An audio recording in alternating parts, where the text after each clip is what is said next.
ॐ ह्रीं नमो अर्हन्ताणम्। ॐ ह्रीं नमो सिद्धाणम्। ॐ ह्रीं नमो आयर्याणम्। ॐ ह्रीं नमो वज्झायाणम्। ॐ ह्रीं नमो लोये सब्बसाहूणम्। ॐ ह्रीं नमो अर्हन्ताणम्। ॐ ह्रीं नमो सिद्धाणम्। ॐ ह्रीं नमो आयर्याणम्। ॐ ह्रीं नमो वज्झायाणम्। ॐ ह्रीं नमो लोये सब्बसाहूणम्। ॐ ह्रीं नमो अर्हन्ताणम्। ॐ ह्रीं नमो सिद्धाणम्। ॐ ह्रीं नमो आयर्याणम्। ॐ ह्रीं नमो वज्झायाणम्। ॐ ह्रीं नमो लोये सब्बसाहूणम्। ॐ ह्रीं नमो अर्हन्ताणम्। ॐ ह्रीं नमो सिद्धाणम्। ॐ ह्रीं नमो आयर्याणम्। ॐ ह्रीं नमो वज्झायाणम्। ॐ ह्रीं नमो लोये सब्बसाहूणम्। ॐ ह्रीं नमो अर्हन्ताणम्। ॐ ह्रीं नमो सिद्धाणम्। ॐ ह्रीं नमो आयर्याणम्। ॐ ह्रीं नमो वज्झायाणम्। ॐ ह्रीं नमो लोये सब्बसाहूणम्। ऐसो पंचणमुक्कारो सव्वपावपणासनो मंगलाणं च सब्वेशं पढ़मं हवै मंगलम। पढ़मं हवै मंगलम। परम पूज्य गुरुदेव के चरणों में शत शत वंदन। किरण बहन, जय जिनेन्द्र। तो कल्याण मंदिर स्तोत्र के तीसरे श्लोक का अर्थ चल रहा था। तो इसमें आचार्य श्री सिद्ध सेन जी बता रहे हैं कि सामान्य तो तब वर्णयितुम स्वरूप मस्मादृशाः कथमधीश भवन्त्यधीशाः दृष्टोपि कौशिक शिशुर्यदि वा दिवान्धो रूपम प्ररूपयति किम किल धर्म रश्मेः। तो भगवान पार्श्वनाथ की स्तुति में यह तीसरा श्लोक है और इसमें यह बताया गया है कि कुछ सामान्य गुण होते हैं और कुछ विशेष गुण होते हैं। जैसे बीए एमए कर लिया तो वह सामान्य विकास है। यदि उससे आगे अध्ययन किया, कुछ शोधपूर्ण कार्य किया, पीएचडी करी, एमफिल करी, तो वह विशेष विकास माना जाता है।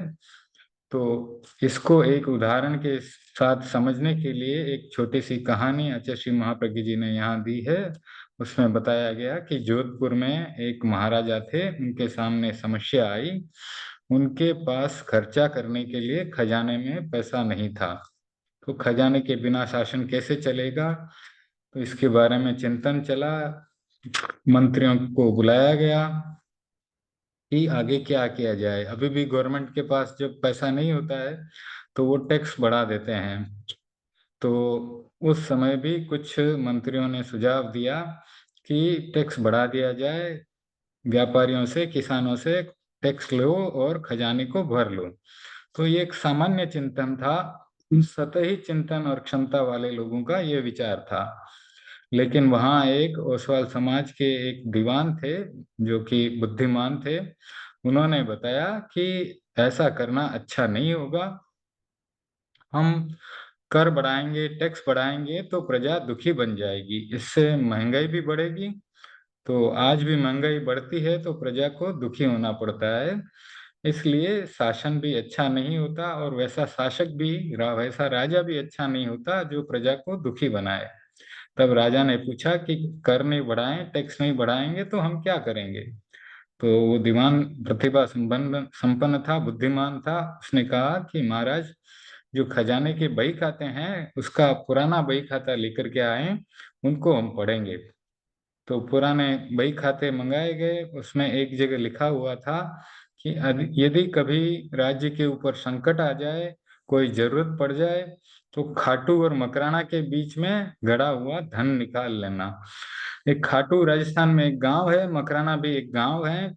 और मकराना के पत्थर संगमरमर के बहुत अच्छे निकलते हैं, वैसे ही खाटू में भी कोई पत्थर निकलता है। तो ऐसे दो गांव हैं। तो बही खाते में लिखा हुआ था कि खाटू और मकराना के बीच में गड़ा हुआ धन खोद करके निकाल लेना। अब राजा ने सोचा, मकराणू और खाटू तो दूरी 40-50 किलोमीटर है दोनों गांवों के बीच में। अब कहाँ कहाँ पे खुदाई करेंगे।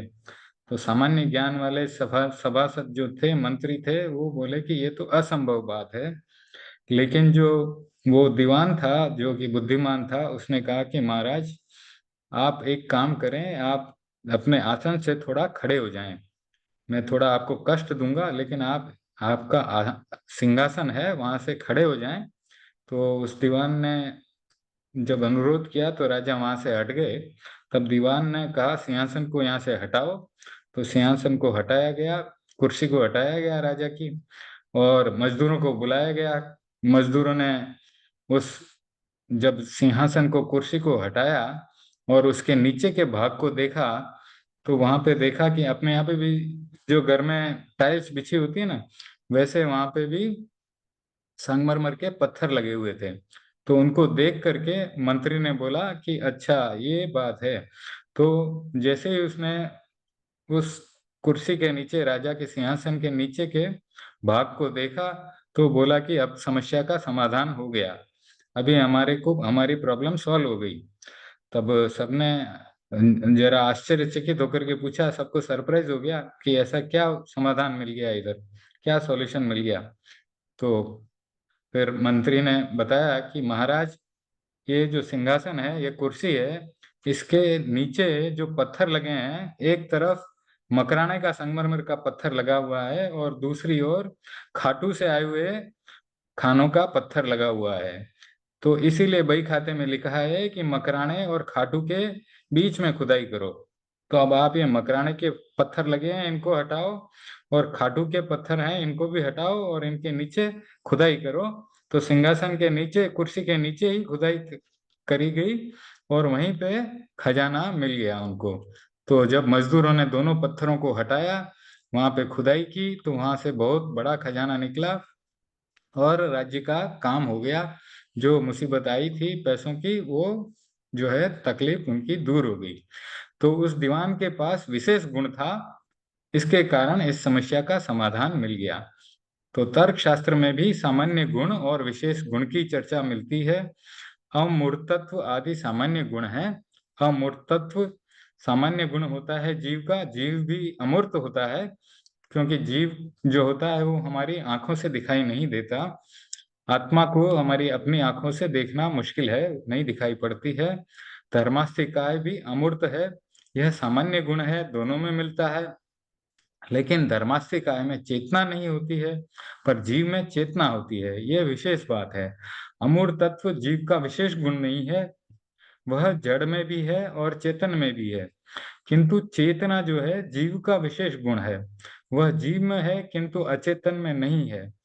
तो जो अजीव पदार्थ है उसमें चेतना नहीं होती है, चैतन्य नहीं होता है, बुद्धि नहीं होती है। तो जड़ में नहीं है, धर्मास्तिक काय में भी नहीं है, अधर्मास्तिक काय में भी चेतना नहीं है।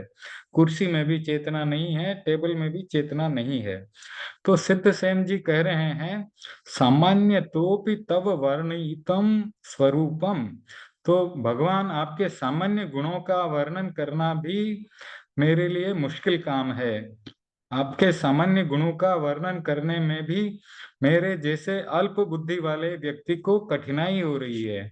तो मैं आपके विशेष गुणों की व्याख्या करने में कैसे समर्थ हो सकता हूँ।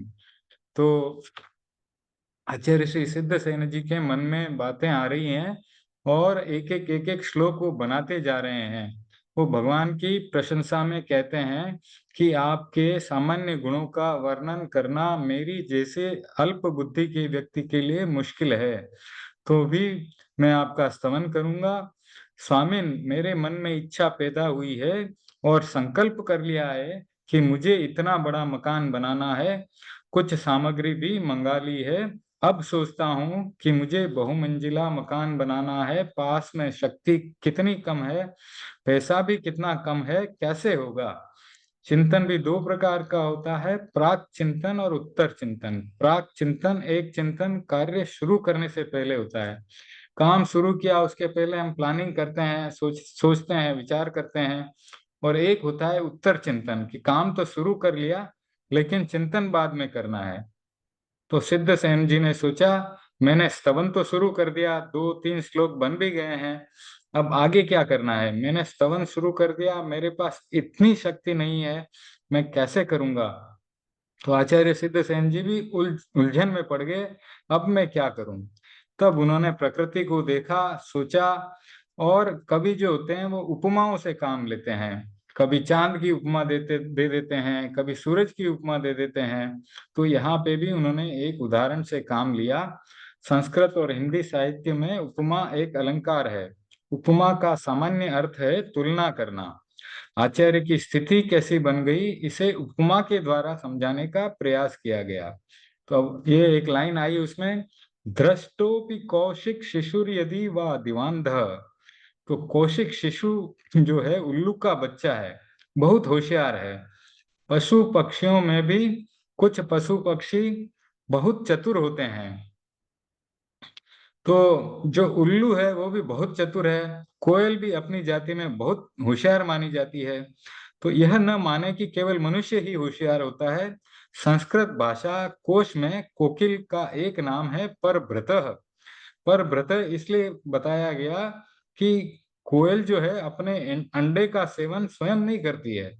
कोयल अंडा दे देती है और अपने अंडे को वो क्या करती है, कौवे के घोंसले में रख देती है। तो कौवा भी काला होता है, कोयल भी काली होती है। अब उसको कौवे को पता नहीं चलता है कि किसका अंडा है ये, तो कौवा क्या करता है, उसका पालन करता है। और जब बच्चा पैदा हो जाता है तब एक जैसा ही लगता है, पर जब बड़ा हो जाता है तब कोयल बनकर उड़ जाता है। इसलिए कोयल का नाम रखा गया परभृतः। तो जैसे कुछ माताएं अपने बच्चों का पालन स्वयं नहीं करती, उनका पालन हॉस्पिटल में होता है अथवा दाई माताएं करती है। तो जो बड़े लोग होते हैं वे अपने बच्चों को आया के भरोसे रखते हैं। जिन बच्चों का माँ ने पालन नहीं किया, जिन्होंने माँ का दूध नहीं पिया, जिन्हें माँ का वात्सल्य नहीं मिला, उन्हें परभृतः कहते हैं। तो कोयल भी स्वयं बच्चे का पालन नहीं करती, उसे कौवे के घोंसले में रख देती है। तो कवि सिद्धसेन जी कह रहे हैं, दृष्टोपि कौशिक शिशु। उल्लू का बच्चा दृष्ट है। यहाँ पर दृष्ट जो है बात वो चतुर के लिए रखी है। आचार्य ने बहुत स्पष्टता से अपनी बात कही है कि दृष्ट का अर्थ डीठ किया जाता है, पर यह सही नहीं है। दृष्ट शब्द के अनेक अर्थ हैं, प्रगल्भ, साहसिक और चतुर। तो प्रस्तुत संदर्भ में इसका अर्थ है होशियार। तो उल्लू का बच्चा होशियार होने पर भी दिवांध है। उसको दिन में दिखाई नहीं देता, वह दिन में देख नहीं सकता, सूरज को देख नहीं सकता। तो एक प्रश्न आचार्य श्री सिद्ध सेन जी ने उपस्थित किया है, प्रभु मैं बिना मतलब उलझ रहा हूँ, मुझे उलझने की जरूरत नहीं है, मुझे चिंता करने की जरूरत नहीं है। मैं इस सच्चाई को जानता हूँ कि एक केवली भी आपके गुणों का वर्णन नहीं कर सकता, क्योंकि केवली को सब कुछ पता है, लेकिन आपके गुण जो हैं वो इतने ज्यादा हैं कि वे भी उनका पूरा वर्णन नहीं कर पाएंगे।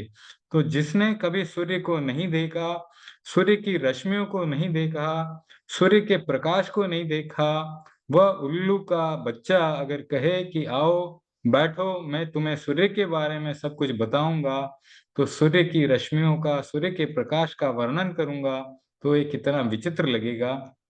यह आश्चर्यजनक बात लगती है। जो दिवांध है, जिसने कभी सूरज को देखा नहीं, वह सूर्य के संदर्भ में कैसे बताएगा? तो आचार्य कहते हैं, यह यदि वह उल्लू का शिशु सूर्य का वर्णन कर सके, तो प्रभु मैं भी आपके सामान्य स्वरूप का वर्णन कर सकूंगा। तो यथार्थता यह है कि न तो वह वर्णन कर सकता है और न ही मैं कर सकता हूँ, न ही कोई और कर सकता है। तो आचार्य श्री सिद्धसेन जी अपनी बात स्पष्टता के साथ रख रहे हैं कि भले मैं आपके सभी गुणों का वर्णन नहीं करूँगा, फिर भी मैं आपका स्तवन ज़रूर करूँगा। मेरा पक्का निश्चय है, प्रभो मैं अनभिज्ञ नहीं हूँ, सब कुछ जानता हूँ, पर मेरी स्थिति भी उस उल्लू के बच्चे जैसी हो गई है। जब मैं देखता हूँ, तो मुझे पता ही नहीं चलता कि आप में कितने गुण हैं, आप में अनंत गुण हैं। मैं आपके सारे गुणों को देख नहीं सकता, वे सामने भी नहीं आ रहे हैं, तो कोई गुण अपने आप स्वयं तो प्रकट होंगे नहीं। मैं उनका क्या वर्णन करूं, कैसे स्तवना करूं, यह एक बहुत बड़ी समस्या मेरे सामने आई है। तो जब भक्तामर की रचना के बारे में सुनते हैं, तो वहां पर आचार्य श्री मानतुंग जी के सामने भी ऐसी ही समस्या का वर्णन आता है और आचार्य श्री सिद्धसेन जी के सामने भी ऐसी ही जो है समस्या का जो सामने उनके सामने आई है। लेकिन दोनों ने हिम्मत करी, दोनों ने संकल्प को मजबूत किया और एक-एक श्लोक की रचना करते चले गए, आगे बढ़ते चले गए और बहुत बड़े स्तोत्र का निर्माण कर दिया दोनों ने। ऐसे स्तोत्र का निर्माण कर दिया, जो आज भी हम बड़ी बड़ी श्रद्धा के साथ उसका हम जो है पाठ करते हैं और उसमें ऐसे-ऐसे बड़े मंत्र हैं, जो कि हमारी समस्याओं का भी समाधान कर देते हैं। तो प्रश्न हो सकता है कि पहले संकल्प कर लिया, फिर यह विकल्प क्यों उठ रहा है?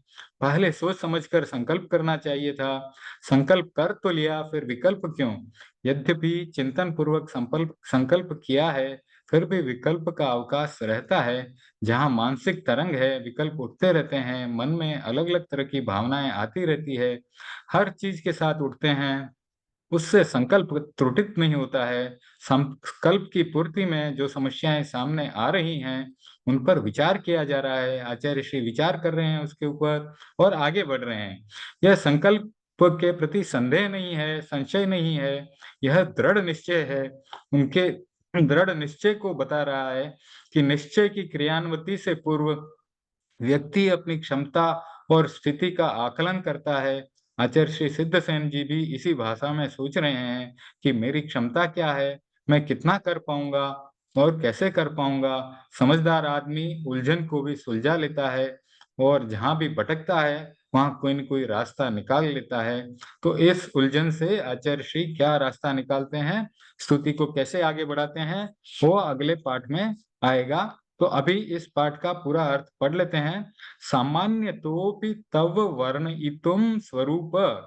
तो पहली लाइन का अर्थ ये होता है कि सामान्य रूप से भी आपके सामान्य गुणों का वर्णन बहुत कठिन है। मस्मादृशाः कथम धीश भवन्त्यधीशाः। तो आप भवनपति हैं, 3 भवन के 3 लोक के नाथ हैं, तो आपके गुणों का वर्णन बड़ा मुश्किल है, उसके बारे में कथा करना बड़ा ही मुश्किल काम है। दृष्टोऽपि कौशिक शिशुर यदि वा दिवांधो। तो जब उल्लू का बच्चा जो कि दिन में देख नहीं पाता है, वह चतुर है, वह साहसी है, वह अगर कह दे कि मैं सूर्य के गुणों की चर्चा करूँगा, उसका वर्णन करूँगा, तो वो कैसे संभव है? तो रूपम प्ररूपयति किम किल घर्म रश्मि।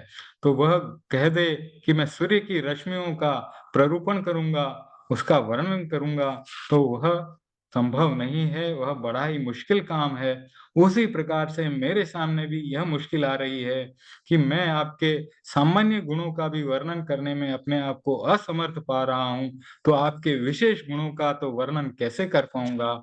तो इस प्रकार से चिंतन चल रहा है। फिर अगला श्लोक आ रहा है, चौथा श्लोक, सफलता की आधार भूमि। अब इसमें उन्होंने बताया, मोह क्षयादनुभवन्नपि नाथ मर्त्यो नूनं गुणान् गणयितुं न तव क्षमेत। कल्पान्तवान्त पयसः प्रकटोऽपि यस्मान् मीयेत केन जलधेर्ननु रत्नराशिः। तो यह भी एक बड़ा सुंदर श्लोक है। तो इसका अब विश्लेषण आचार्य श्री महाप्रज्ञ जी इस प्रकार से कर रहे हैं। तो एक-एक श्लोक के ऊपर एक-एक पाठ आचार्य श्री महाप्रज्ञ जी ने लिख लिया है। 4 लाइनों का श्लोक का 4 लाइनों में अर्थ बताया जा सकता है, बहुत आसानी से बताया जा सकता है, लेकिन आचार्य श्री महाप्रज्ञ जी की प्रज्ञा आप देखें, विलक्षण प्रज्ञा के धनी थे। एक-एक श्लोक जो कि 4-4 लाइनों का है, उसके ऊपर 4-4 पेज का एक-एक पाठ बना दिया है। तो आगे पढ़ते हैं। व्यक्ति जब कार्य का आरंभ करता है, तो उसे काफ़ी चिंतन करना पड़ता है। सिद्धसेन जी ने संकल्प कर लिया, संकल्प की सिद्धि के लिए काफ़ी चिंतन की आवश्यकता होती है।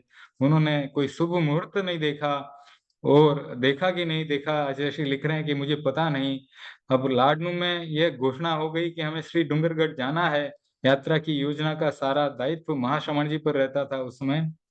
तो उन्होंने अनेक ज्योतिषियों से पता किया होगा कि कौन-सा दिन अच्छा रहेगा। तो सिद्धसेन जी ने दिन अच्छा देखा या नहीं देखा, इसका उल्लेख नहीं मिलता है। यदि मुहूर्त मुहूर्त देखते, तो शायद इतना सोचना नहीं पड़ता। अब उनके सामने प्रश्न यह है कि मैं अरहत पार्श्वनाथ की स्तुति करना चाहता हूँ, उनके गुणों का वर्णन करना चाहता हूँ, मैं कितना कर सकूँगा? शक्यता पर विचार किया तो पैर रुक गए। वे बोले, प्रभु, मैंने संकल्प से पहले चिंतन नहीं किया, योजना नहीं बनाई, प्लानिंग नहीं की, सीधा ही काम शुरू कर दिया। आचार्य दार्शनिक दृष्टि वाले थे, बड़े आचार्य थे सिद्धसेन जी। कोई उनका आप आपको कहानी तो पता ही होगी, मैंने सुनाई थी। तो बहुत बड़े आचार्य थे, उन्होंने कहा, मैं दार्शनिक दृष्टि से विचार करता हूँ, तो मेरे सामने समस्या आती है। वह समस्या यह है कि मेरा ज्ञान और दर्शन अनावृत नहीं है। मोह कर्म अभी भी विद्यमान नहीं है। मोह कर्म अभी भी विद्यमान है, मैं केवली नहीं बना हूँ। तो जब तक मोह विद्यमान है, तब तक कोई भी व्यक्ति सर्वज्ञ नहीं बन सकता है। तो मोहिनी कर्म जब क्षीण होता है, तब व्यक्ति सर्वज्ञ बनता है, कोई आवरण नहीं रहता तब। तो जब तक मोह विद्यमान है, किसी भी व्यक्ति का ज्ञान निरावरण नहीं हो सकता। मेरा भी ज्ञान निरावरण नहीं है। ज्ञान पर हमेशा पर्दा रहता है, आवरण रहता है। भारतीय समाज में पर्दा प्रथा प्रचलित रही है। स्त्रियां मुंह से पर पर्दा रखती थी, पुरुष नहीं रखते। हमें ज्ञान की दृष्टि से विचार करें तो कोई अंतर नहीं है। स्त्रियों के मुंह पर भी पर्दा है, तो पुरुषों के मुंह पर भी पर्दा है। और तो क्या, साधु साधियों सबके मुंह पर पर्दा है, तो ये पर्दा कैसा है? ये अज्ञान का है। कोई भी व्यक्ति ऐसा नहीं मिलता जिसके मुंह पर पर्दा ना हो। इस भाषा में भी कह दें कि कोई भी व्यक्ति ऐसा नहीं है जिसके मस्तिष्क पर पर्दा न हो। हमारे ज्ञान का स्रोत मस्तिष्क बनता है, उस पर पर्दा है, आवरण है। कर्म का नाम भी बन गया ज्ञानावरण, ज्ञान के ऊपर आवरण। तो व्यक्ति सब कुछ देख नहीं सकता, जान नहीं सकता, कैसे देखेगा? जब मोह क्षीण होता है, घाती कर्म क्षीण हो जाते हैं, तो व्यक्ति सर्वज्ञ बन जाता है, तब वह सब कुछ जान सकता है, देख सकता है। तो कर्म शास्त्र के अनुसार वितराग बनते ही 12वां गुणस्थान आ जाता है।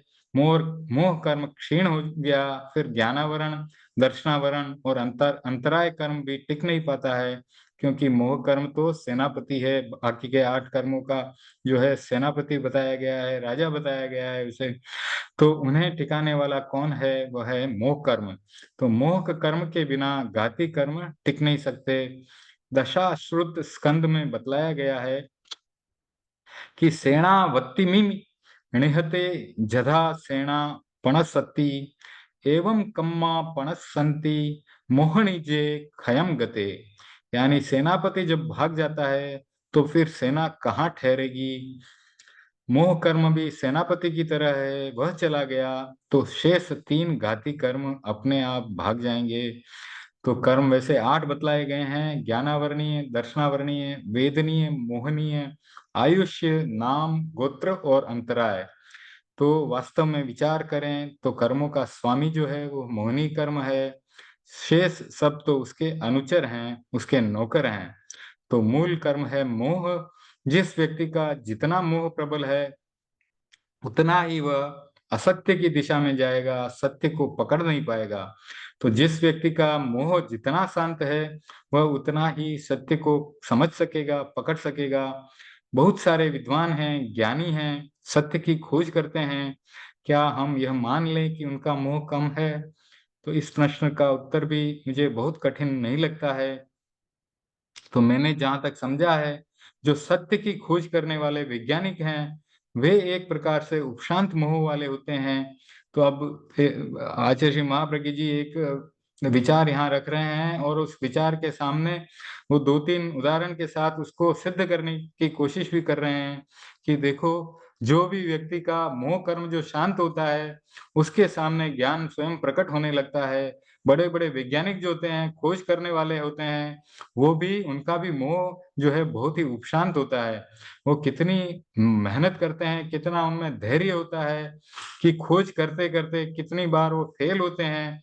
आपने न्यूटन, आइंस्टीन, एडिसन आदि के बारे में सुना ही होगा, पढ़ा भी होगा। एडिसन ने बल्ब की खोज करते-करते वो कितनी बार फेल हुआ, कई बार फेल हुआ, तब जाकर के वह बल्ब की खोज कर पाया। तो इसी प्रकार से उदाहरण आ रहा है कि किसी भी वैज्ञानिक के संदर्भ में आचार्य श्री महाप्रज्ञ जी लिख रहे हैं कि मैंने ऐसा नहीं पढ़ा कि वह बहुत ही उत्तेजित होता था, क्रोध में था और सत्य की खोज कर रहा था। कभी भी क्रोध में सत्य की खोज हो नहीं पाएगी। तो महान वैज्ञानिक आइंस्टीन से उसकी पत्नी ने एक बार कहा कि हमारा नौकर बहुत ही झगड़ालू है। तो आइंस्टीन ने कहा, ठीक है, तुम ठीक कहती हो। पत्नी चली गई, नौकर आया, वो भी बोला, सर, मेरे साथ ये जो मैडम है वो अच्छा व्यवहार नहीं करती है, सारा दोष उसका है, मैं क्या करूं? तो आइंस्टीन ने नौकर से भी यही कहा कि तुम भी ठीक कहते हो। तब ये सुना तो आइंस्टीन की पत्नी को तो बहुत गुस्सा आ गया, उत्तेजना आई। न नौकर की बात सुनकर उत्तेजना आई, तो पत्नी उबल पड़ी, बोली, तुम कैसे आदमी हो? न पत्नी की बात सुनकर तुम्हें गुस्सा आया, न नौकर की बात सुनकर तुम्हें गुस्सा आया। पत्नी को लेकिन ये सब देख करके गुस्सा आ गया, बोली, तुम कैसे आदमी हो? मुझे भी ठीक कहते हो और नौकर को भी ठीक कहते हो। तब आइंस्टीन बहुत शांति के साथ बोले, तुम दोनों ही ठीक कहते हो। अब ऐसा लगता है कि उसकी प्रकृति बहुत शांत थी। यदि मोह उपशांत नहीं है, तो व्यक्ति सत्य की खोज नहीं कर सकता।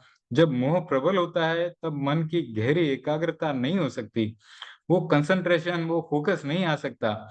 तो मन की गहरी एकाग्रता के बिना सत्य की खोज नहीं हो सकती। हम भी कोई पुस्तक पढ़ते हैं, स्वाध्याय करते हैं, तब एकाग्रता सधती है, तो ही बात मन में आती है, मन में उतरती है।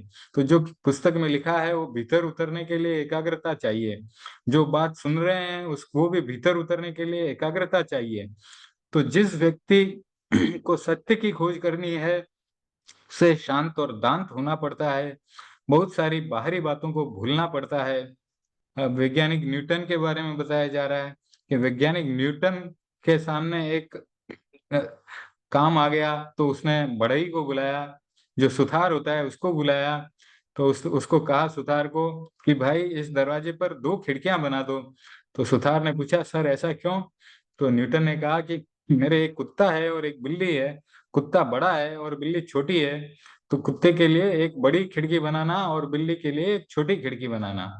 तब सुथार ने कहा, सुथार भी दिमाग वाला था, उसने बोला, सर 2 की क्या जरूरत है? जो कुत्ते के लिए बड़ी खिड़की बनाऊंगा उसी में से बिल्ली भी आ जाएगी। तो न्यूटन ने कहा, हाँ ठीक बात है, तुम एक ही खिड़की बना दो। तो सत्य शोधक का बाहरी बातों के प्रति थोड़ा ध्यान कम लगता है। तो न्यूटन का भी थोड़ा बाहरी चीजों के प्रति ध्यान था, वो भीतर ही भीतर अपनी खोज में लगा हुआ था।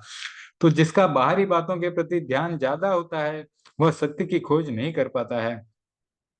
चाहे वैज्ञानिक हो, चाहे साधना करने वाला साधक हो, जिसे सत्य की खोज करनी है, उसके लिए मोह को शांत करना बहुत जरूरी है। कषाय शांत हो, क्रोध शांत हो, अहंकार शांत हो, छल कपट की प्रवृत्ति शांत हो, लोभ शांत हो, काम वासना शांत हो, तो ये सब जब शांत होते हैं, तब कोई सत्य की खोज कर पाता है। तो आचार्य ने बहुत दार्शनिक महत्व की चर्चा कर दी। मोह क्षयाद नु भवन्नपि, तो मोह क्षय होगा। तो क्या कहते हैं आचार्य सिद्ध सेन जी, प्रभु जिसका मोह क्षय हो गया, केवली बन गया, सर्वज्ञ बन गया, वह व्यक्ति आपके गुणों को जानता है, आपकी विशेषताओं को जानता है, किंतु उनका विश्लेषण नहीं कर सकता। एक द्रव्य के अनंत पर्याय होते हैं, केवल ज्ञानी उन अनंत पर्यायों को जानता है। सब्वम जानाई सब्वम पासई, केवली सब द्रव्यों को जानता है, सब पर्यायों को जानता देखता है, किंतु वह भी आपके गुणों का वर्णन नहीं कर सकता, क्योंकि वर्णन करने लगेगा तो वर्णन करते करते उसका जीवन पूरा बीत जाएगा। इतने आपके अनंत गुण हैं। और किसी भी एक द्रव्य के भी जब अनंत गुण और अनंत पर्यायों को केवली वर्णन पूरा नहीं कर सकता, क्योंकि उसकी उम्र बीत जाएगी। तो इसलिए बड़ी विषम बात कह दी, जानता है फिर भी वर्णन नहीं कर सकता।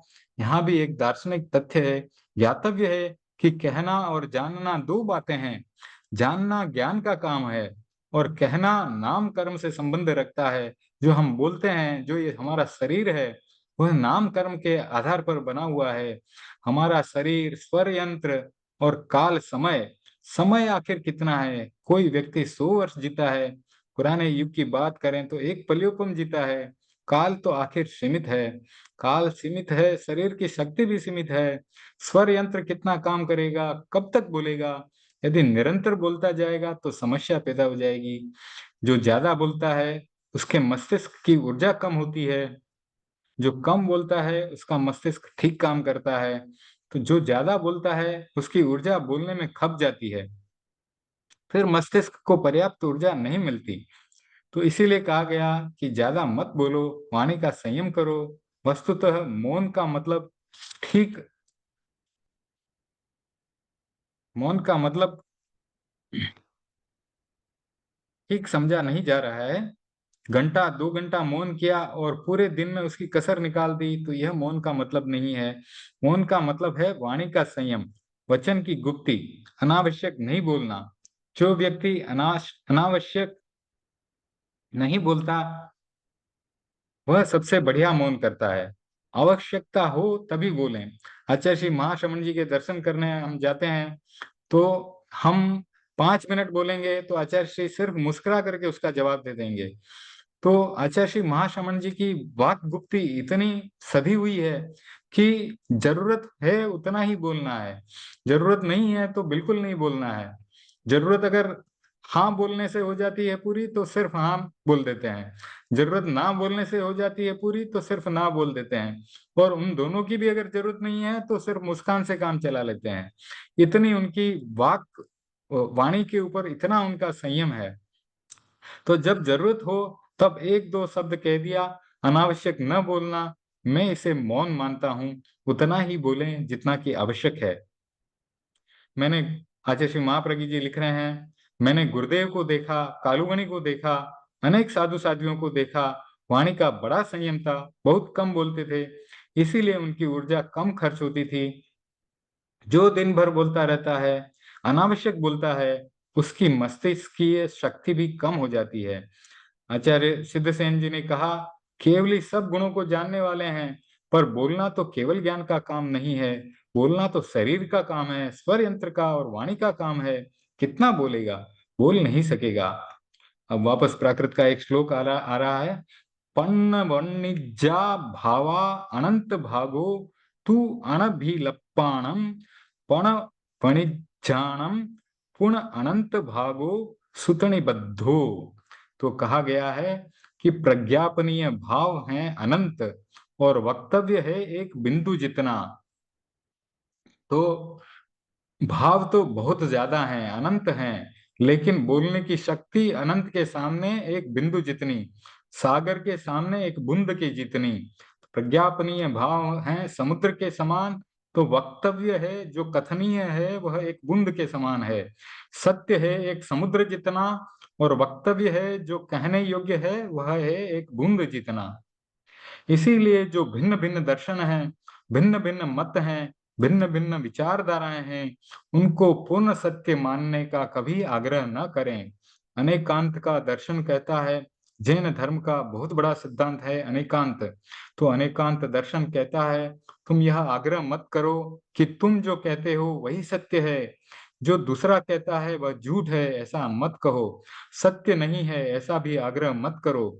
व्यक्ति ने एक पक्ष को समझा है और एक बात कह दी है, पूरी बात उसकी भी नहीं है और पूरी बात तुम भी नहीं कह सकते। तुम पूरी बात कैसे कह सकते हो? ना कोई जैन पूरी बात कह सकता है, ना कोई बौद्ध पूरी बात बता सकता है, ना कोई वैदिक पूरी बात बता सकता है, ना इस्लाम और ना ईसाई धर्म का अनुयायी पूरी बात कह सकता है। सब बताएंगे एक एक पक्ष, एक एक विषय को पकड़ा, प्रतिपादन किया और जितना किया वह भी एक बूंद के जितना है। प्रज्ञापनीय भाव हैं समुद्र जितने, कैसे पार पा सकेंगे। तो ये इस अनेकांत के बारे में एक छोटी सी कहानी आती है कि इसको कैसे समझें। तो इसको इस प्रकार से आसानी से समझने के लिए एक उदाहरण बताया जाता है कि 4-5 अंधे व्यक्ति थे और वो अंधे व्यक्तियों के सामने एक हाथी आ गया। और जब हाथी सामने आ गया तो वो अंधे व्यक्तियों ने उसको निरीक्षण करना शुरू किया। एक ने पकड़ी उसकी पूंछ और पूंछ के ऊपर थे बाल। तो उसने बताया कि हाथी तो झाड़ू के जैसा है, झाड़ू में कैसे बाल होते हैं उस तरीके से इसमें बाल हैं। तो ये झाड़ू कैसा है, ये हाथी कैसा है, ये हाथी झाड़ू के समान है। एक के हाथ में आए उसके हाथी के दांत, तो दांतों का उसने निरीक्षण करके कहा कि ये हाथी का तो भाले के जैसा हाथी है। अब दूसरे के हाथ में आया पैर, तो उसने निरीक्षण करके बताया कि ये हाथी तो खंबे के जैसा है। अब एक के हाथ में आई सूंड, तो सूंड ऐसे गोल घूमी हुई थी। तो उसने हाथी की सूंड का निरीक्षण करके कहा कि ये तो अजगर के तरह घुमावदार है। तो जिस प्रकार से उस हाथी के बारे में उस अंधे व्यक्तियों ने, 4-5 अंधे व्यक्तियों ने अलग अलग बात कही, उसी प्रकार से सिर्फ केवल ज्ञानी पूरी बात को समझता है। लेकिन हमारे सामने जिस प्रकार से अंधों के सामने आंख नहीं थी, पूरा दिखाई नहीं देता था, उसी प्रकार से हमारे ज्ञान के ऊपर भी आवरण पड़ा हुआ है। इसलिए हम पूरे सत्य का बखान नहीं कर सकते। केवली भगवान भी पूरे सत्य का बखान नहीं कर सकते, व्याख्यान नहीं कर सकते, क्योंकि उनके पास भी समय की सीमा है, वाणी की सीमा है। इसलिए इसको इस प्रकार से समझना चाहिए अनेकांत के दर्शन को, कि कोई भी व्यक्ति पूरी बात नहीं बता सकता, इसलिए आग्रह नहीं रखना चाहिए कि मेरी ही बात सत्य है। सामने वाले भाई की भी बात सत्य हो सकती है। तो तत्व दो प्रकार के होते हैं, अभिलाप्य और अनभिलाप्य। अभिलाप्य जो कि कहा जा सकता है, शब्दों का विषय बन सकता है। दूसरा है अनभिलाप्य, जो कि कहा नहीं जा सकता। तो हर वस्तु में अनंत पर्याय होते हैं। स्थूल पर्यायों को कहा जा सकता है, सूक्ष्म पर्यायों को नहीं कहा जा सकता है, उसके लिए कोई शब्द भी नहीं है। तुलना करें कि गुण अनंत हैं, पर्याय अनंत हैं और शब्द जो हैं बहुत सीमित हैं, तो शब्दों के संयोग से वे काफी हो जाते हैं। फिर भी अनभिलाप्य अनंत पर्याय को, सूक्ष्म पर्याय को नहीं कहा जा सकता। अभिलाप्य भावों में भी कुछ भावों को ही कहा जा सकता है, तो कुछ भावों को शब्दों में नहीं बांधा जा सकता, इसलिए कि शब्दों की सीमा है, समय की सीमा है, आयु की सीमा है। एक व्यक्ति 100 वर्ष तक जीता है, वह अनंत गुणों का वर्णन करना शुरू करता है। एक दिन में मान लो 10-20 हजार भावों का वर्णन कर दिया, तो भी 100 वर्षों में कहाँ तक पहुंच पाएगा। अनंत के पूरे होने का तो प्रश्न ही नहीं उठता। असंख्यात तक भी नहीं पहुंच सकता, क्योंकि अभिलाप्य बहुत ही थोड़ा है। इसीलिए यह कहा गया कि केवली में भी शक्ति नहीं है कि वह सब कुछ कह सकें। तो आगम के बारे में हमारा दृष्टिकोण स्पष्ट रहना चाहिए। सत्य अनंत है, उसका बहुत ही थोड़ा सा हिस्सा लिखा गया है। निर्युक्तिकारों ने बहुत स्पष्ट किया है कि वह हाथी जितना नहीं, हाथी की पूंछ जितना भी नहीं लिखा हुआ है, समुद्र जितना नहीं, बूंद जितना भी नहीं लिखा गया है। सत्य तो अनंत है और उसे खोजने का अनंत अवकाश है। इसीलिए कहा गया, अपना सच में से जा, स्वयं सत्य को खोजो। अपना यानी अपना, स्वयं जो है सत्य, सत्य यानी सत्य, उसको स्वयं को खोजना है। अपने सत्य को स्वयं खोजेंगे तो ही हमारे ज्ञान का विकास होगा। अगर आप सोचें कि सच जो हमारे पूर्वजों ने खोज लिया, जो अवधि ज्ञानी, मन पर्यवज्ञानी और केवल ज्ञानी थे, उन्होंने खोज लिया, अब हमें क्या खोजना है। तो उन्होंने जो खोजा है उसमें भी बहुत बचा हुआ है। खोज लिया होगा पर कहा नहीं गया होगा, वे कह भी नहीं सकते थे। तो इस तथ्य से आचार्य को एक सहारा मिल गया। वे बोले, भगवान, आपके गुणों का वर्णन जब केवली भी नहीं कर सकता तो मुझे डरने की जरूरत ही क्या है। मैं क्यों कमजोर बना हुआ हूँ, क्यों विकल्प करता हूँ। मैं सब गुणों का वर्णन नहीं कर सकता, फिर भी मुझे क्लास रोज तो जाएगा इधर खा ले पड़ी। फिर भी लोग मुझे दोष नहीं देंगे। एक केवली आपके विशिष्ट गुणों को जानता हुआ भी कह नहीं सकता, तब लोग मुझ पर क्यों हंसेंगे? तो चाचा कर जब दे जानने वाले नहीं कह सकते, तब जो नहीं जानता आए वह कैसे कह सकता है? आए आए आए मारना कट। वह कैसे कह सकता है? तो आचार्य सिद्धसेन जी ने इस दार्शनिक सच्चाई को बहुत सुंदर ढंग से प्रस्तुत किया है। तो हे प्रभु, मुझे एक आश्वासन मिल गया है। अब मैं आपके गुणों का वर्णन नहीं कर सकूंगा तो कोई चिंता की बात नहीं है। यदि यह होता कि अमुक आदमी तो गुणों का वर्णन कर सकता है और मैं नहीं कर सकता, तो मुझ में हीन भावना पैदा हो सकती थी। मैं देखता हूँ कि एक सर्वज्ञ भी आपके सारे गुणों का वर्णन नहीं कर सकता, फिर मैं न कर सकूं तो यह कोई बड़ी बात नहीं है। मुझे हीन भावना में जाने की जरूरत नहीं है। देखिए, इसी प्रकार के श्लोक भक्तामर में भी आए और इसी प्रकार का श्लोक कल्याण मंदिर स्तोत्र में भी है।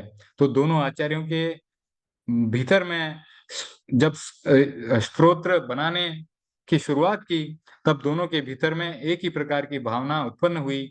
इसीलिए शुरुआत में भक्तामर में और शुरुआत में कल्याण मंदिर स्तोत्र में कुछ समानता दिखाई दे रही है। अब आगे बढ़ेंगे हम। तो आचार्य इसी बात को एक उपमा के द्वारा स्पष्ट कर रहे हैं। कवि का हृदय बिना उपमा के संतुष्ट नहीं होता। कवि जब संसार को देखता है, प्रकृति को देखता है, तो उसके भीतर में तुलना करने की इच्छा होती है और उपमा के द्वारा अपने श्लोकों की वे रचना करते हैं। तो आचार्य श्री तुलसी भी अनुप्रास के बिना संतुष्ट नहीं होते थे। वे भी कवि हृदय थे। कई कई रचनाएं हैं आचार्य श्री तुलसी की। उनके जो भजन है, ढाले हैं, हम उनके शब्दों की रचना देखें, बहुत आनंद आता है। तो अभी उसका वर्णन नहीं करेंगे। तो जहाँ अनुप्रास नहीं मिलता, गुरुदेव को अच्छा नहीं लगता था, वही काव्य अच्छा लगता, वही गीत अच्छा लगता जहाँ शब्द रचना में अनुप्रास की जड़ होती है। वे अपनी रचनाओं में अनुप्रास का प्रयोग करते थे। काव्य शास्त्र में कहा गया है कि काव्य उपमा से अलंकृत नहीं होता है तो बात अच्छी तरह से नहीं कही जाती है। तो आचार्य ने भी उपमा का सहारा लिया। मैं दुनिया को देखता हूँ, पृथ्वी को देखता हूँ, समुद्र को भी देखता हूँ। समुद्र का नाम है रत्न राशि। वहां रत्नों का भंडार भरा है। हमें रत्न दिखाई नहीं देते। समुद्र के रत्नों को वही पा सकता है जो डुबकी लगाना जानता है। जो गोताखोर है, डुबकी लगाना जानते हैं, वे समुद्र में से रत्न निकाल लेते हैं। तो अंतिम जो श्लोक का अंतिम लाइन जो है उसमें क्या लिखा है? मीयेत केन जल ढेर ननु रत्न राशि। तो वह रत्नों से और समुद्र के भीतर से रत्नों को निकालने के बारे में है।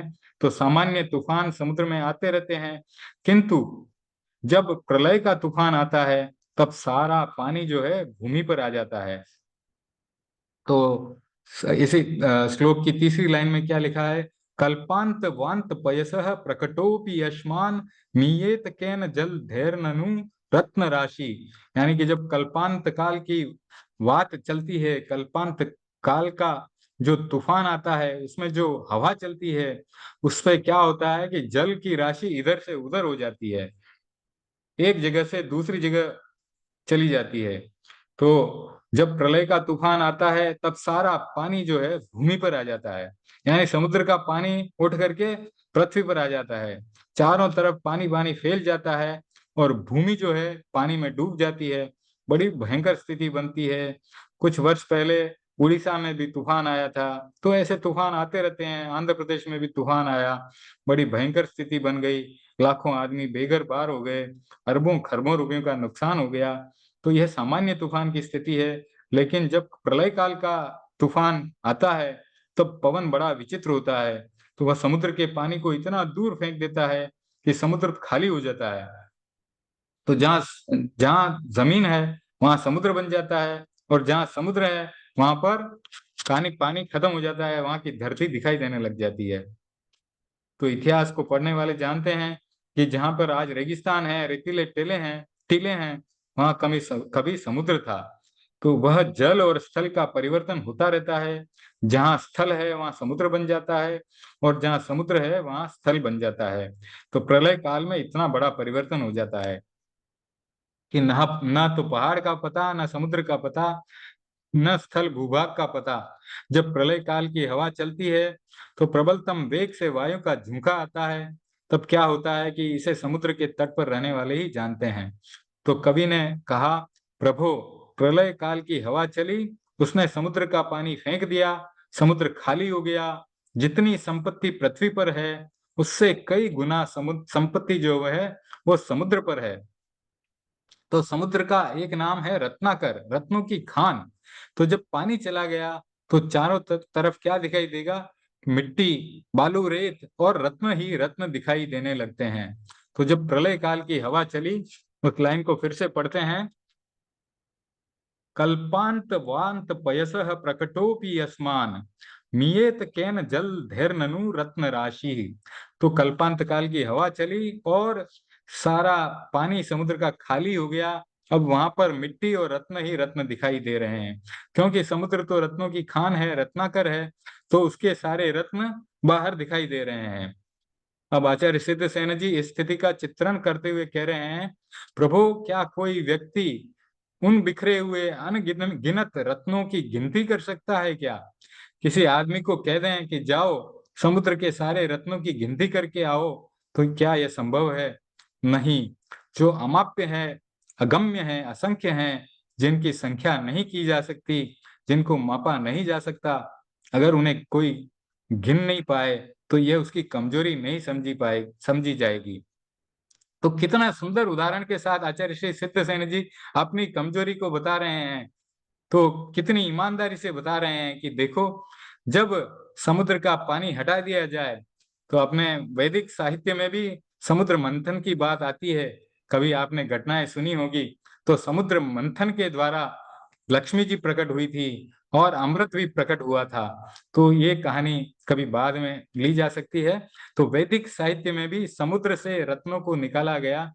उसी प्रकार से आचार्य सिद्धसेन जी बता रहे हैं उपमा के माध्यम से कि कल्पांत काल की हवा चलने के बाद अगर समुद्र खाली हो जाए, पानी वहां से हटा दिया जाए और रत्न आपके सामने प्रकट हो जाए, तो कोई व्यक्ति उनकी गिनती नहीं कर पाएगा। तो प्रभु, मेरे स्तोत्र को पढ़ने वाले विद्वान व्यक्ति इस यथार्थ को समझेंगे, वे मुझे दोष नहीं देंगे कि जब असंख्य हैं गुण तो भला उनकी संख्या कौन कर पाएगा, कौन गिन पाएगा। स्तोत्र पाठकों, मैं अपनी असमर्थता बता देता हूँ कि मेरे सामने असंख्य गुण हैं, मैं उनकी गणना नहीं कर सकता। आचार्य कहते हैं, प्रभु, एक बार तो मैं ठिठक रहा था, पैर मेरे रुक रहे थे, इतना बड़ा संकल्प कर लिया, मैं कैसे पूरा करूंगा?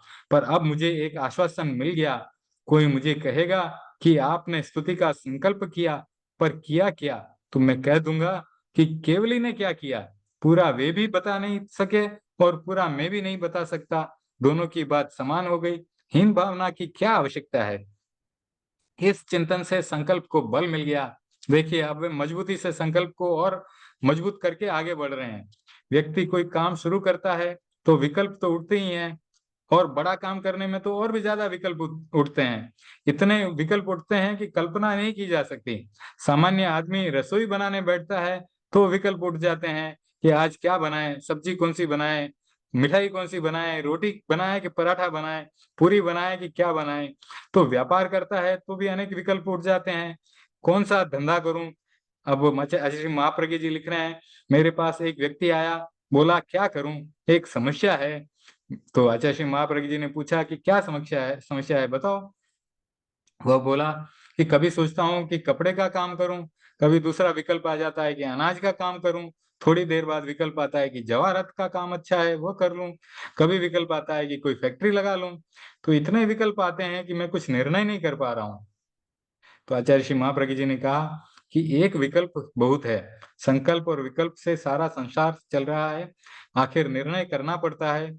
तुम सिद्ध सेन की तरह बन जाओ, जो संकल्प कर लो उस पर स्थिर रहो, तो सफलता के साथ आगे बढ़ सकोगे। तो तीसरे और चौथे श्लोक में आचार्य ने अपने संकल्प की प्रस्तुति के साथ आने वाली समस्याओं का भी वर्णन कर दिया। हर आदमी संकल्प करता है कि मैं ब्रह्मचारी रहूंगा, मैं अपरिग्रही रहूंगा, मैं अहिंसक रहूंगा। संकल्प के बाद जो समस्याएं आती है, अगर उन पर ध्यान नहीं दिया जाए, उनका समाधान नहीं खोजा जाए, तो सफल नहीं हो सकते। वही संकल्प सफल हो सकता है जिसमें आने वाली समस्याओं पर विचार करने का अवकाश रहता है और उनके समाधान का प्रयत्न होता है।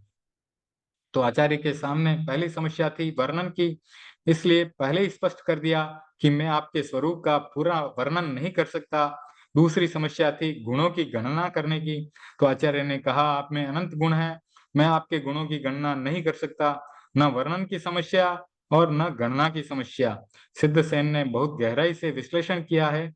क्या कोई कह सकता है कि मैं कलकत्ता जाकर आया हूँ, लंदन और न्यूयॉर्क जाकर आया हूँ, इसलिए उसका पूरा वर्णन कर दूंगा। आप घूमने जाते होंगे, भ्रमण करने जाते होंगे, तो वहां पर घूम फिर कर आते होंगे, तो क्या एक एक वस्तु का, एक एक चीज जो आपने देखी है उसका सांगोपांग विवरण दे सकते हैं? ऐसा नहीं हो पाता। कई चीजें भूल जाते हैं, पूरा वर्णन कोई नहीं कर सकता। स्थूल बातें व्यक्ति बता सकता है पर पूरा वर्णन नहीं कर पाता है। कई चीजें हमारी समझ में नहीं आती है, कई चीज हम देखने में जो है जल्दी जल्दी देख लेते हैं तो भूल जाते हैं। तो ऐसा ही यहाँ पर भी हो रहा है। गणना की स्थिति भी यही है। आदमी का दिमाग बहुत तेज है, वह बहुत गणना कर सकता है। सुपर कंप्यूटर भी गणना कर सकता है। यदि उसे कहा जाए अनंत की असंख्य की गणना करो, वहां कंप्यूटर भी मौन है, आदमी का दिमाग भी मौन है। असंख्य की गणना कभी नहीं की जा सकती। आचार्य सिद्धसेन ने अपनी कमी का एहसास किया, अपना हृदय खोल कर रख दिया। जिस तरह आचार्य श्री मानतुंग जी ने खोल करके रख दिया था कि मैं एक बच्चे की तरह हूँ। बच्चा जो है पानी के अंदर चांद को देखता है और उसको पकड़ने का प्रयास करता है, उसी प्रकार से आचार्य श्री मानतुंग जी ने लिख दिया कि मुझे भी एक बच्चे के प्रयास की तरह समझा जाए। जिस प्रकार बच्चा प्रयास करता है, उसी प्रकार मैं भी बच्चे की तरह भोलेपन से प्रयास कर रहा हूँ। और प्रयास करते करते उन्होंने इतना बड़ा स्तोत्र रच दिया, इतने बड़े स्तोत्र की रचना कर दी। तो आचार्य श्री सिद्धसेन जी ने भी अपनी कमियों को, अपने हृदय को खोल कर रख दिया।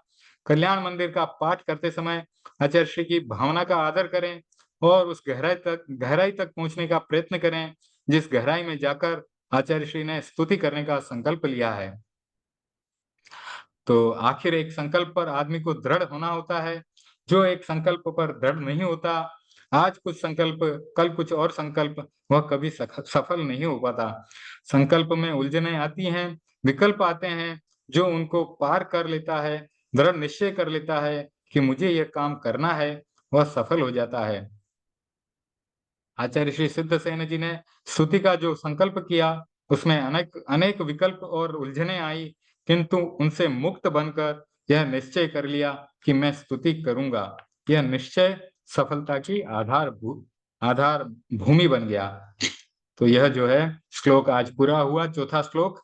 तो 4 श्लोक हमारे भक्तामर के पूरे हो गए और 4 ही श्लोक कल्याण मंदिर स्तोत्र के पूरे हो गए। फिर से एक बार इसको पढ़ते हैं। मोह क्षयादनुभवन्नपि नाथ मर्त्यो नूनम गुणान गणयितुम न तब क्षमेत। तो क्या लिखते हैं कि मोह का क्षय हो जाए तब भी, जब केवली बन जाए तब भी आपके गुणों का उनकी गणना करना और उनका वर्णन करना बहुत मुश्किल है, वो संभव नहीं है। अब आगे की 2 लाइनें पढ़ते हैं कि कल्पांत वांत पयसः प्रकटोपि यस्मान। तो उदाहरण के माध्यम से समझा रहे हैं कि कल्पांत काल की हवा जब चलती है, प्रकटोपि यस्मान मीयेत केन जल धैर्ननु रत्न राशि है। तो कल्पांत काल की हवा के चलने पर सारा पानी इधर से उधर हो जाए, समुद्र सामने, समुद्र का पानी धरती पर चला जाए और समुद्र अपने रत्नों को सामने प्रकट कर दे, फिर भी किसी सामान्य व्यक्ति के लिए उन रत्नों को गिनना संभव नहीं है। उसी प्रकार भगवान आपके भीतर अनंत गुण हैं, उनकी गणना करना मेरे लिए संभव नहीं है। तो आज का समय संपन्न हो रहा है। आपके सामने कोई प्रश्न है तो पूछ सकते हैं।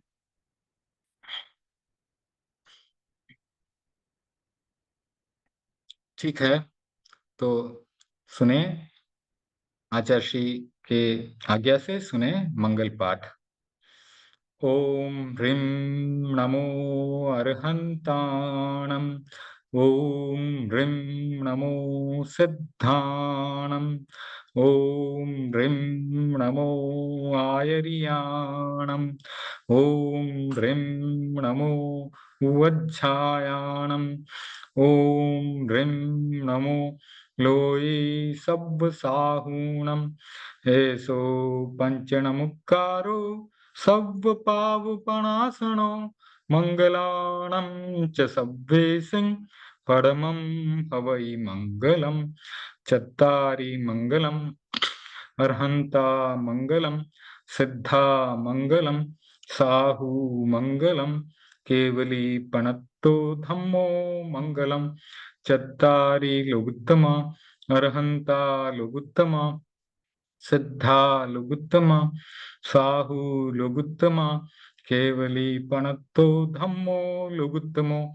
चत्तारि शरणं पवज्जामि अर्हन्ते शरणं पवज्जामि सिद्धे शरणं पवज्जामि साहू शरणं पवज्जामि केवली पणत्तं धम्मं शरणं पवज्जामि। धम्मो मंगलमुक्तिठम् अहिंसा संयमो तवो देवावितं नमन्सन्ति यस्य धम्मे सयामणो। चैत्ता भारहं वासं चक्रवर्ती महिधियो सन्ति सन्ति करे लोये पत्तो गई मनुत्तरम।